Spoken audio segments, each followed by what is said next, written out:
Bismillahirrahmanirrahim. Kita akan melanjutkan pelajaran kita, menyambung pada pertemuan yang lalu tentang agenda Nabi terkhusus di bulan suci Ramadan. Apa yang dimaksimalkan oleh Nabi, itu yang coba kita tiru sehingga kegiatan kita lebih terukur, terencana dan bisa maksimal saat Ramadan. Mengacu pada hadis riwayat Al-Bukhari yang kemarin kita bahas, di nomor hadis 3220 riwayat sahabat Ibnu Abbas radhiyallahu taala anhuma. Di awal hadisnya diterangkan tentang kebiasaan Nabi berbagi. Ya, kana Nabi sallallahu alaihi wasallam ajwadan nas wa ajwadu ma yakunu fi Ramadan. Kemudian ini yang paling menarik, hadisnya belum selesai. Hina ya'tihi Jibril fi kulli lailatin min Ramadan fayudarisuhul Qur'an. Khususnya ada agenda kedua, ya kata Ibnu Abbas, Jibril alaihissalam senantiasa mendatangi Nabi SAW setiap malam-malam Ramadan. Maka disitulah kemudian Nabi diajarkan Al-Quran oleh Jibril. Baik ya, ada yang mengatakan mengecek, mempelajari isinya, kandungannya. Dari mulai membacanya, awal sampai dengan akhirnya, sampai dengan kandungan-kandungannya. Dan dalam riwayat lain disebutkan setiap Ramadan itu Nabi setidaknya menghatamkan satu kali Al-Quran, sampai di penghujung hidupnya di tahun itu khatam 2 kali Al-Quran.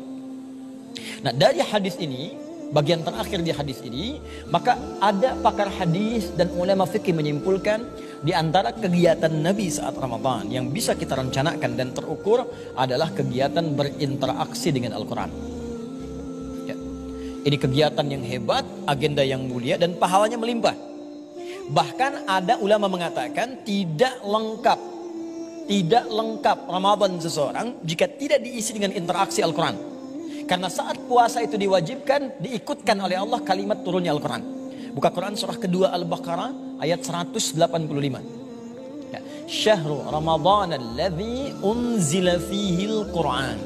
Di bulan Ramadan yang kalian puasa itu, maka itulah waktu saat Al-Quran diturunkan. Nah sekarang teman-teman, ini hari keempat, coba dicek 3 hari ini sudah baca berapa ayat? Sudah khatam berapa kali? Sudah berapa halaman kita bacakan? Jangan sampai nabinya baca, umatnya tidak. Padahal umatnya yang pengen banget ke surga. Jelas ya?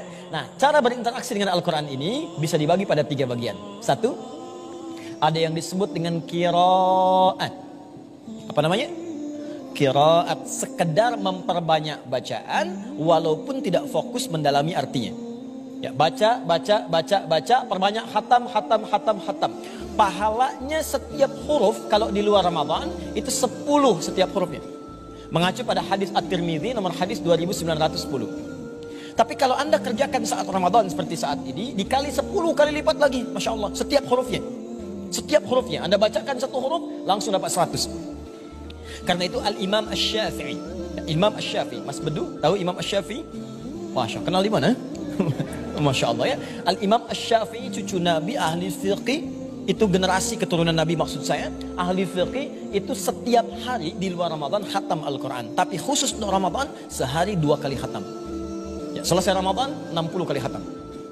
Ya, kalau Anda masih berpikir belum butuh pahala, bayangkan banyaknya dosa. Jadi kalau hari ini Anda merasakan, ya Allah, dosa saya sudah 99. Bagaimana menutupnya? Cara paling cepat Quran. Nun, 1 huruf, 100. Habis.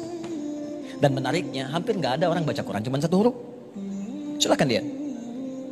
Qaf. Dah dulu, lumayan 100. Nggak ada. Bismillahirrahmanirrahim, 19 huruf. Berapa pahala yang dapatkan? Dengan ayat lain. Jika Anda bisa menghatamkan Al-Quran, maka berapa banyak pahala bisa didapatkan oleh kita. Sekarang Ustadz, bagaimana cara menghatamkan Al-Quran? Apalagi interaksi yang lainnya? Dari 2 poin belakangnya, kita coba nanti jawab setelah kita diskusi sejenak, supaya sedikit dulu kita bahas, tapi banyak yang dipahami. Kemudian nanti kita coba lanjutkan apa yang belum kita uraikan. Bisa dipahami insya Allah? Baik, ada yang mau bertanya barangkali? Assalamualaikum warahmatullahi wabarakatuh. Waalaikumsalam warahmatullahi wabarakatuh. Iya, Ustadz saya mau tanya, kalau seandainya saya membaca Al-Quran, mau menghatamkan Al-Quran di bulan puasa, tapi secara bersama-sama itu hukumnya seperti apa ya Ustadz ya? Boleh. Cuma bagaimana teknisnya? Jangan sampai kumpul 30 orang, Masing-masing baca 1 juz. Udah selesai kita hatam Quran. Belum. Kita hatam 1 juz, 1 juz, 1 juz, 1 juz, 1 juz. Nah kalau ingin dihatamkan bersama-sama misalnya, bagus. Bagaimana caranya? Kumpul dengan teman-teman. Mulai bikin agenda. Insya Allah kita akan keluarkan 30 juz dari Al-Quran. Kita turunkan bagi 30 hari. Maka setiap hari 1 juz, 1 juz, 1 juz, 1 juz. 30 hari khatam 30 juz. Maka kumpulah dengan teman-teman akhwat yang lainnya. Mulai bacakan yuk, hari ini kita baca 1 juz. Ada yang nyimak guru misalnya untuk membetulkan bacaan. Lebih bagus. Ya maka setiap baca. Kalau tidak ada kumpul dengan teman-teman, maka bikin metode untuk memudahkan. Misal, saya ingin khatamkan setiap hari 1 juz. Kalau langsung baca kan terasa banyak ya. Dan waktunya terasa luas. Maka Anda bisa bagi pada 5 waktu salat. Subuh, zuhur, asar, maghrib, isya. 1 juz itu kan kalau juz pertama saja, Al-Fatihahnya kita keluarkan dulu karena sudah hafal insya Allah di dalam kepala kita. Al-Baqarah 141 ayat. Bagi 5. Kurang lebih ada 28. Subuh 28 ayat. Kalau ingin ringan lagi bagi 2. Sebelum subuh 14 ayat. Setelah subuh 14 ayat. Sebelum zuhur 14 ayat. Setelah zuhur 14 ayat. 14 ayat itu berapa lama sih? 5 menit, 7 menit.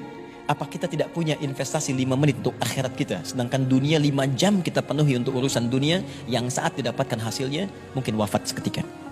Ya, jadi jawabannya boleh dikerjakan dengan catatan hukum yang dikerjakannya. Kalau ingin khatam maka baca dari awal sampai akhirnya. Jika hanya dibacakan 1 juz, 1 juz, 1 juz, maka pahalanya pun yang diberikan sekedar 1 juz saja pada saat itu.